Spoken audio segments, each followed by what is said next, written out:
Oh, man. What a nice win for the Utah Jazz against a very, very good Golden State Warriors team who come into this game having won 9 in a row.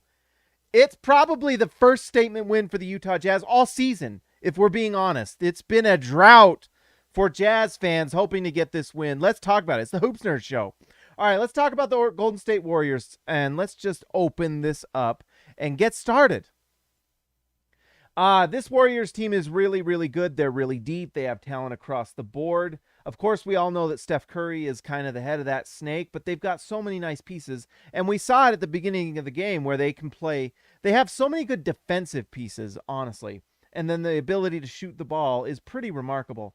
Obviously, this game, they were without Klay Thompson, without Draymond Green. But you know what? Utah was without Rudy Gobert and Rudy Gay. So, in a lot of ways, this was a toss-up, and the Jazz came out on top. Anyways, NBA All-Star starter Andrew Wiggins, he's been super impressive to me this year. I'm not going to lie. Now, 13 points doesn't scream All-Star starter to me, but that's just a good reason why that All-Star balloting needs to change. But anyways, Wiggins actually looked really good tonight, and it's really, you've got to just give incredible credit to this Warriors team to turn Andrew Wiggins into what he is. He looks like a lottery pick that's turned into just a really nice starting rotation player for this team. And there just is no reason not to expect him to continue to just be impressive. 13 points, 4 assists, 2 steals. It's that defense to me that honestly has been one of the most impressive things with him. So shout out to the Warriors that have turned him into such a nice player. You guys all know my love for Otto Porter over the years. And he's done nothing but be impressive for them. He was a plus 10 in this Warriors loss, but 8 points, 3 for 8 from the field, 2 for 5 from 3. The thing about Otto Porter and why I wanted him on the Jazz so bad, it was one of the best moves in the offseason for the Warriors, honestly, is he's just a winning player. He just makes winning plays. He hits shots. He plays defense. He uses his body well and his size and length. He's fantastic. I love Otto Porter, and I'm happy for Warriors fans that they got him. I'm sad that the Jazz didn't. Jordan Poole has been super nice for the Warriors this year, and it was no different tonight. I know the field goal percentage from the field wasn't great, but the 3 was there. 18 points, 3 assists, 3 rebounds. He's just a nice player. And it's just, this Warriors team just develops guys, man. They just know how to put guys in the spots to win, and they do great. And then, of course, Steph Curry, the field goal percentage wasn't there, but the 3 was pretty decent. This is an interesting little wrinkle for this season for the Warriors. Steph Curry is below 40% from 3 for the first time like in his entire career for the Warriors. And so this is a pretty typical 3-point percentage, something you kind of just have to expect with Steph, I guess, at this point. He did have 7 rebounds, 2 points, or 2 assists, but just 16 points. Minus 14 for Steph. Interesting game. By the way, the other guy they've picked up and is so good is Gary Payton. His hands are unbelievable. You'll see these zeros across the board, but the defense was there. He did only have 4 rebounds for the game, but 1 block, and that block on Bogdanovic was amazing. I don't know. Anyway, shout out to the Warriors who have found some really nice players, and when they get Draymond back, they get Klay Thompson healthy. They really are just one of those favorites out there. But the question is, can Klay be 100%, and will Klay be the same player? He's had 2 serious injuries and surgeries, and so that's going to be a tough road. It might be, we'll see if he can get back to 100% this year, but it might be next year where you get 100% Klay. So we will see. Zintas, X marks the spot, $5, my man. Everyone, just tell Zintas how cool he is, and I personally will just say, Zintas, you're an attractive man who probably gets all the things in life because you work hard and you're amazing. Zintas says, I love it when the Jazz blow out the Warriors. I do too. This really was the biggest statement win of the season for the Jazz, in my opinion. They were evenly matched. The Warriors had their starter out. The Jazz had their starter out. And the Jazz won. And they blew them out. And it was an impressive win. Absolutely impressive. So let's look at it. So the Jazz win tonight, 111-85. And let's just talk about the thing. The first thing we got to talk about is the near triple-double for Donovan Mitchell. They almost made it. Almost. It's since 2008 the Jazz have gotten a triple-double. It was so close. And Quinn put Donovan Mitchell in late. Now, I'm not going to rag on Quinn. I'm just like annoyed because I wanted that so badly. And guess what? Bogey had 2 chances at the end. He misses the 3 that Donovan set him up for, and then the layup at the end. And Quinn immediately pulls him. Come on, Quinn. Come on, Quinn. Get in that triple-double. You know he wants it. You know he wants it. Donovan Mitchell is just incredible. And what I wanted to talk about tonight is he only scored 14 points, and he was a plus 17. Donovan Mitchell only shot 35% from the field, but he was a plus 17. And I think that right there is something to get you really excited if you're a Jazz fan. If you are a Jazz fan, this is actually something to be excited about. Why? Because this is 100% a sign of incredible growth from Donovan Mitchell. Now, the three-point shot was there. Fantastic. 40% from 3 is money. But you know what? The shot wasn't really falling in all facets of the game. So what did Donovan Mitchell do? He goes out and finds a way to help his team win in other ways. What does he do? He does this, baby. 10 rebounds, 8 assists. The growth from Donovan Mitchell this season, and just really every season since his rookie year, has been remarkable. He's unbelievable. He gets better every single year. And it's just a sign of what makes him a superstar. Is he just gets better every year, and that's what the superstars do. Every year, they figure out a new wrinkle, and the playmaking for Donovan Mitchell has been the improvement this year. 8 assists is just remarkable, and you know what? It's just a great sign for the future that this Donovan Mitchell is just going to be better and better and better. Cook it up, ZZ, with those Australian $7.99. Thank you, Cook it up, my man. Thoughts on the trade today? Also, are the Jazz going to doing anything before the deadline? Keep up the good work, you king. Cook it up, you're the king. I bow down to Cook it up, ZZ. I am merely a servant of all the kings in the chat. That is my duty, is to just do the bidding of you guys. You guys are the kings, but I appreciate it. Thank you, my sir. Let's talk about it a little bit. Have I given enough credit to Donovan Mitchell? I want to give Donovan Mitchell the credit he deserves because he gets better every year. And guys, there's just not enough credit to be given to Donovan Mitchell. Guess what? 33 minutes. I wish he'd have gotten 36 so he could get that triple-dub. But he didn't get the triple-dub-dub. All right? And it's a really frustrating thing. Thoughts on the trade? I had to work till like 5:30, 6 o'clock tonight, guys, at work. Then I have an hour drive to get home. Then I had to get a game preview up for this game. I had to write a game thread. I just did not have time, literally, to write it. And then I had to get my kids to bed. So full night for the hoops nerd. But what I wanted to say about the trade. All right, let's just talk about it because it's a big deal. Okay, so the Jazz were in a 3-team trade with the Spurs, Blazers, and themselves. That equals 3. Ingles goes to the Blazers. Actually, the Spurs got a nice little addition in Tomas Satoransky. He's a nice player, by the way. It's one of those moves where Portland gets cap relief because Ingles will fall off. The Spurs get a nice player in Satoransky, who is a rotation NBA player. Very nice. And then the Utah Jazz get a prospect in Nikhil Alexander Walker, sorry, flip around, NWA. So it's a nah. Anyways, by the way, T. Canderson, 216, we got a rookie. Yeah, baby. We got T. Canderson getting step back threes like Jared Butler, showing promise, showing some sort of, the words are not coming to my brain at this moment, but T. Canderson, welcome to the channel, my man. You are what makes this channel happen. Ben Grange, $4.99. Thank you, Ben. I appreciate it so much. First time on the live chat in a while. Best two-way game of the season. James, you work super hard, and I love the channel. Thank you, Ben. I appreciate it. You know what? This is my favorite thing to do. I think, honestly, out of all the things I do, it's talking to you guys, doing these live streams. I want to do more. It's just sometimes it's a time thing. It just is. But I love this channel. I was thinking about it today. I want to keep the NBA channel growing. I will try to do my best to do as much as I can with that. But I would like to do more with this channel because it's fun. And why not? But anyways, the lives are my favorite. And you guys are what make... You kings and queens are what make this channel what it is. So thank you guys. I appreciate you. Back to the trade. So the Jazz get Nikhil Alexander-Walker, who, by the way, just a little bit about Nikhil Alexander-Walker. I liked him in the draft. He was a number 17 pick. So this guy was a near lottery pick. his first year in the NBA, his numbers were actually pretty nice. Let's pull it up. Let's just look. And let's just see what Nikhil Alexander is. Let's see. Alexander. Right there. I got to learn how to spell his name. By the way, this makes it hard when you're writing articles on SLC Dunk. Learning how to spell this, especially this. Come on, Nikhil. Come on, man. I'm going to have to look that up every day on Google. All right? Gah! But anyways, I'm happy to have him on the team. Anyways, you look at these numbers. Let's zoom in so everyone can actually see. Come on. Come on. Oh, my gosh. The ad. Reese's Puffs.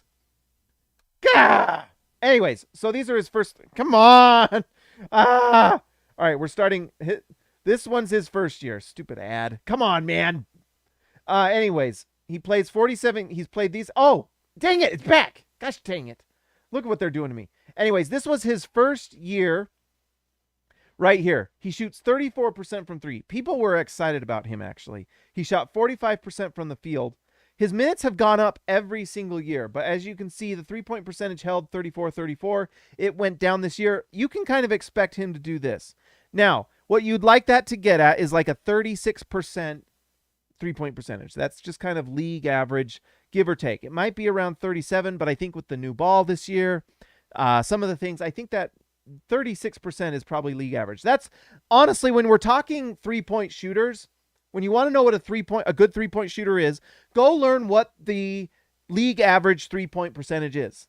That's just kind of analytics 101. And I'm not a big analytics guy, but hey, I got that analytics card in my pocket. Come at me! Come at me! Box score warriors, I will withstand you.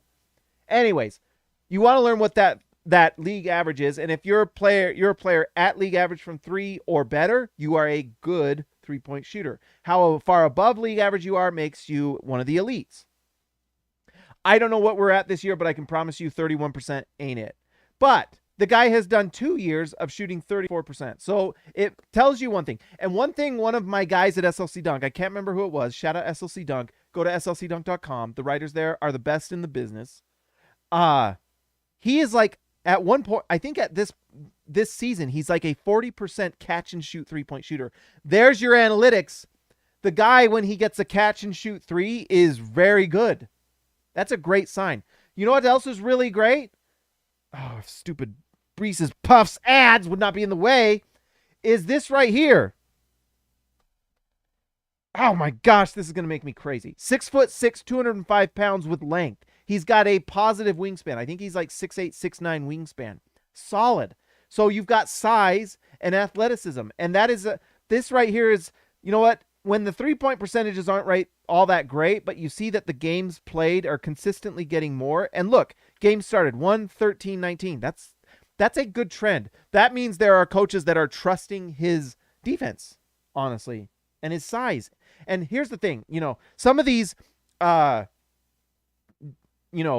keyboard warriors will complain like, oh, the Jazz just doing. This was a good trade, guys, because guess what? Joe Ingles has zero value as a player, literally zero. He is not going to play the rest of the year, but he does have like $14 million on his contract. You just got a prospect you wouldn't have gotten otherwise for nothing, basically.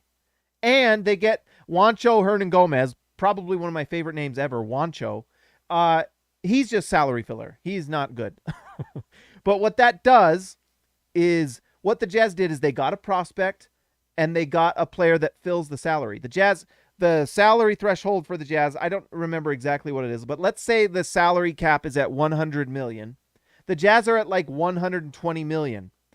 If they lose Joe Ingles, who has like $14 million, it puts them at like 105 or whatever. I can't do math.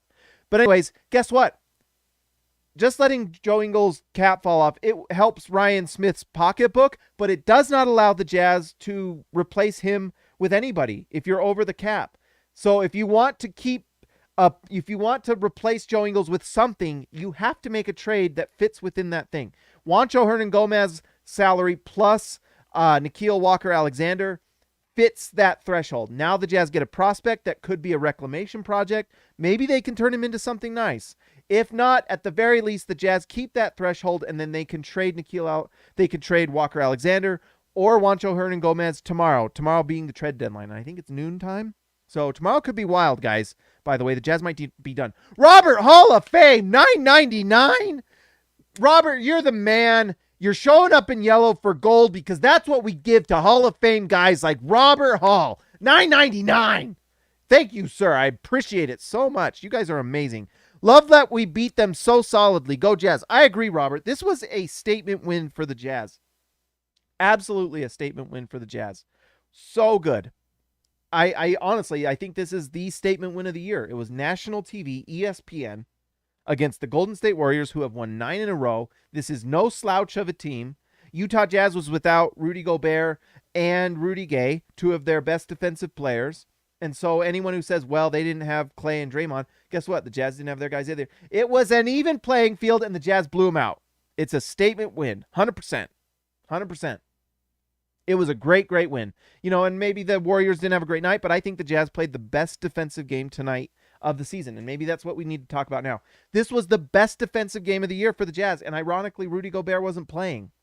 It's a great, great sign. For the first time, I have hope. Like DW always says, Jazz going all the way. I actually think there is a slim chance, you know, like the Grinch's little heart growing, there is a little blossom of hope for this Jazz team that maybe there is something that could come of this season. What it's going to take is a defensive effort like we saw tonight. And sometimes that means just playing better defensive players. And by the way, part of that trade meant Joe Ingles going, and I love Joe Ingles, and I hope to high heaven that after he comes back from his ACL, he signs for a veteran minimum with the Utah Jazz and can be a part of this team and can retire a Jazz man. Because Joe Ingles is amazing. That being said, Joe Ingles has been a negative on the defensive end all season long. All season long. And now you're replacing Joe Ingles, who has been a net negative most of the year. Who are we kidding? All of this year. With Trent Forrest, who is just absolutely blossoming every single game. Trent Forrest was so good this game, guys. Let's just look at the numbers. Trent Forrest, 5 for 9 from the field. The guy is turning into an absolute stud.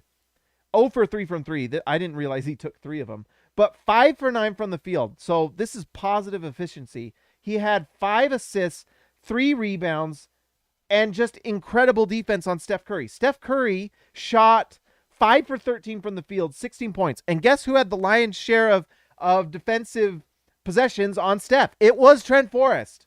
The forest is thick. The oxygen coming out of that forest is plentiful.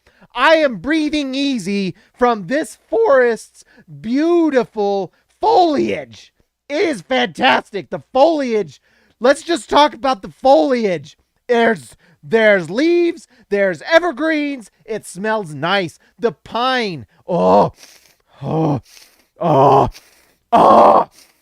Smell that foliage from this beautiful forest that's growing in the desert of Utah, in the mountains. This is a forest like we've never seen. It's fantastic. It's green. It's thick. It suffocates the enemy as they enter that forest. It's like the forests of Mirkwood in the Lord of the Rings.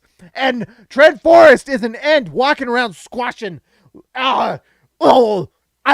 He's squashing all the defenders that come into that forest. That's what Trent Forrest does. That's what he does. Trent Forrest, baby. He's changed all our minds, especially mine. He makes me look like a stupid idiot. He makes me look so stupid. So stupid. And you can say it all in the comments. Every one of you can just say, James, you're stupid. And you would be right. Because I said things about Trent Forrest earlier this year, even though I had statistical backup and visual backup. He has blossomed. Trent Forrest, baby, deserves those minutes. And guess what? Here's the exciting part. When you have someone like Trent Forrest just explode like he's doing now, it makes other trades possible. It makes other things possible. Because guess what? Now, tomorrow, you can say, oh, maybe we need to trade JC. And guess what? You can. Guess what? You definitely can. Because guess what? Trent Forrest can take those minutes. And now you've got a very positive defender who can actually score on the offensive end with efficiency. Now, you can't have him on the floor for more than what he's playing.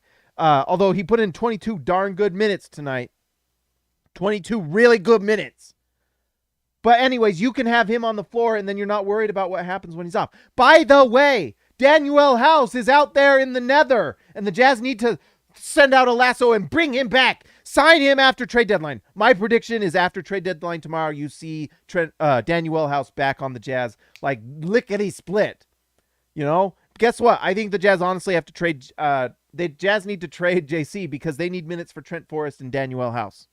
100%. They just do. That's what good teams do. Danny Ainge, get on the phone.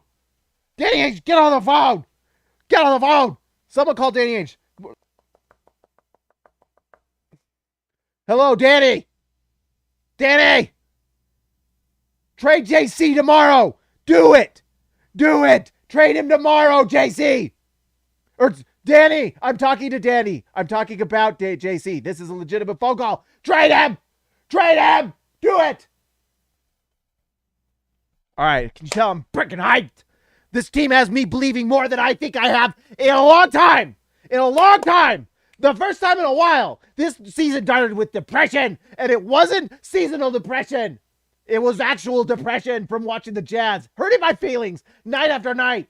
Now, the Trent Forrest revolution has begun. The Doke, let's talk about Doke. Should we just lose our minds? Asler 2K, upgraded membership to starter. You just made the rotation like Udoka Azubuike, Asler 2K. Shout out my man. Asler 2K, my man. Welcome to rotation status. Baby Elliot Matson with the jump in. $4.99 with Baby Elliot Matson. Trade deadline at 1 tomorrow. Is that Eastern Mountain? I don't know. Trade deadline at 1 tomorrow. Who will and won't be on the Jazz after deadline? I think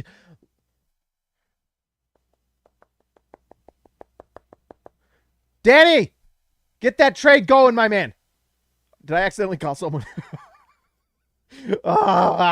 Whoever this is that I'm calling. Who is this that I'm calling?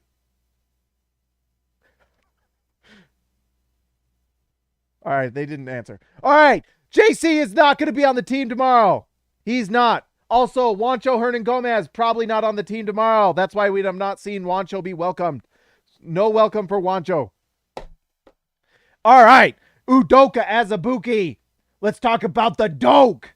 Look at this. 5 for 5 from the field. 5 rebounds. It's a 5 for 5, like at Arby's or Denny's or wherever.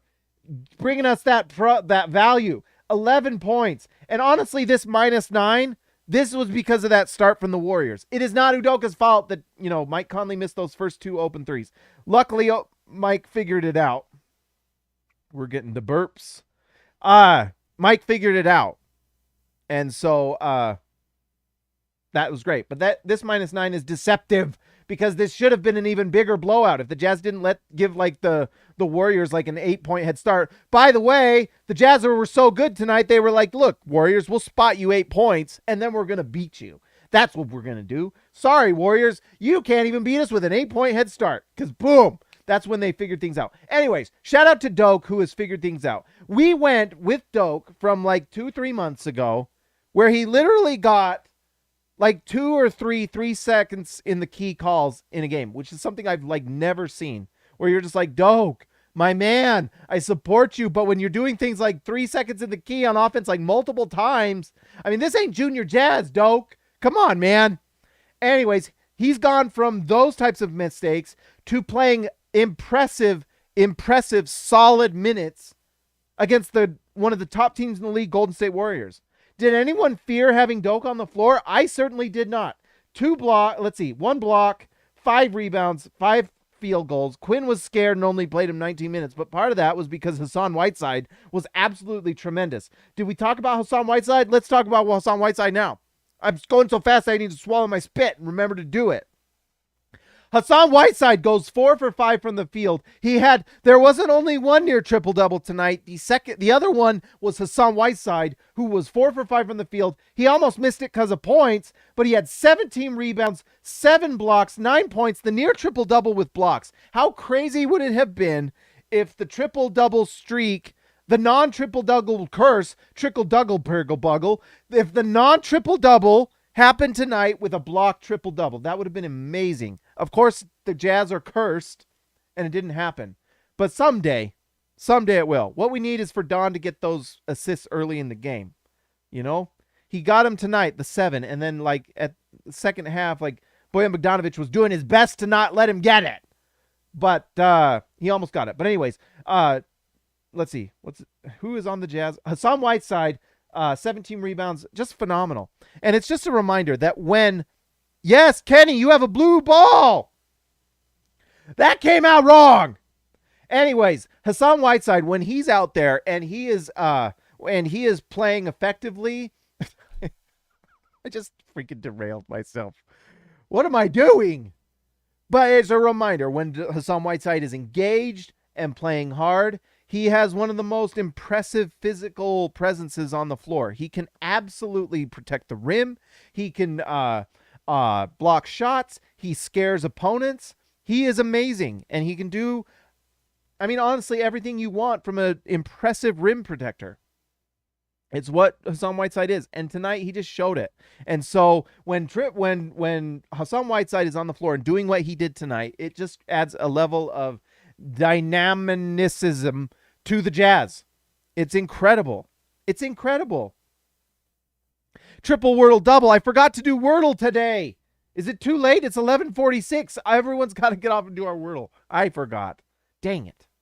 I haven't missed a Wordle. Every time I do Wordle, guys, I started Wordle, and the first one I did was Knoll. And it was like, of all the days to start, I was the one who started on Knoll. And I was like, what is this game? Anyways, back to the Jazz. Whiteside was incredible. It was awesome to see. I loved it. Donovan Mitchell might have gotten this triple-double if if JC could have hit more than 2 for 10. Dang it. Right? Come on, man. Come on. By the way, can we just Eric Paschall, the 3 has been falling with consistency tonight, probably fell back to earth a tiny bit, 1 for 6. But you know what? Eric Paschall was a positive because Eric Paschall plays defense. And we are a pro Eric Paschall channel. All right? This channel is pro Eric Paschall. And so Eric Paschall gets all the love tonight for his defense. Have we given everyone love? Mike Conley was really solid playing off Donovan Mitchell. I actually kind of feel like I wish we could just see a little more from Mike. Just a little more. Just a little bit. The Jazz really need like a little more punch from Mike Conley. Just my thoughts. And I'm saying that for someone who was 40% from the field, 50% from 3. So those numbers are great. But there's just kind of like a little punch I'm hoping for. And I think maybe we're seeing that a little bit with the field goal percentage. It's just not quite there. So it would be just nice to see a little more punch from Mike Conley. That's all I'm saying. Bojan Bogdanovic had a nice night. And I talked about this in the SLC Dunk game preview. By the way, are you going to SLC Dunk every night and every day and refreshing the page? Because you should. But I just told everyone with my words on that site that we need a big night from Bojan Bogdanovic. And overall, Bojan had a really, really nice night. From the field, it was 43%. He was hitting some nice mid-range shots, but then also 3 for 7 from 3. I mean, this is just like a perfect Bojan game. 6 rebounds, 23 points, efficiency all around, and I felt like defensively he was actually pretty decent. So really nice night for Bojan Bogdanovic. Really nice. I think that's everything. Did we cover everything? I think so. Oh, by the way, Jared Butler with that nice little 338 with the step back 3. Really impressive. And then the 1 assist. I mean, if you're going to have 3 minutes, you might as well score 4 points and get an assist, right? That per 36. Yes, make SLC Dunk that homepage, my man. Do that. Do that. What's up with the blue ball? Those have to do with your time on the site. So when I was creating the tiers and stuff, I probably should have thought about the fact that orange and another shade of orange doesn't seem all that different. Gold and orange are pretty close. Sorry. The channel has evolved. I didn't think it through. And also, maybe I should have made one of the balls blue, because when I say blue ball, it makes things awkward. I should have thought it through. Anyways. Shout out the light orange gang. Shout out. All right, let's give a shout out to our all-stars. Speaking of shout outs, these are the guys that make the channel what it is. They are the guys that just make me so happy at night, and I sleep with a smile on my face because of these guys. That's moving on from that comment. Ryan Perry, the legend. Shout out to Ryan Perry, the legend. Christian House money to Haas. Tyson Price, the price is right. Baby Elliott Matson, X marks the spot for Zintis, Jordan the GOAT, best roll. Joshua Hansen, the Danish Destroyer, and one, Anton Warren. Ezekiel Rice-Seabay, the man for Down Under. JT Buckets, Wardell, Austin, our Grant, editor extraordinaire. Eric C., the C stands for champion. Donald Schooley, schooling all of us. DW to CB, Darren Williams to Carlos Boozer. Jorge Arizaga, mi amigo de abajo. Lee Christensen driving the lane. Patrick Akubo, the connoisseur. Robert, Hall of Fame, with the Hall of Fame donation tonight. Robert, I appreciate it. And everyone else's donations, I appreciate it immensely. Thank you guys so much. DW, Jazz going wild the way. DW's got that blue ball. He's silver status or blue status. Actually, I think that's what it means. It might be 1 year status. I think that's platinum. Platinum. That's what we'll call it. Let's not call it blue. Let's call it platinum. The blue ball gang. You know what? Let's just lean in. It's the blue ball gang. It's, I think, a tier. I forgot. I should know. It's not like I run this channel, right? I mean, take it up with HR, okay? I don't know. Shout out to the All-Stars. You guys are amazing.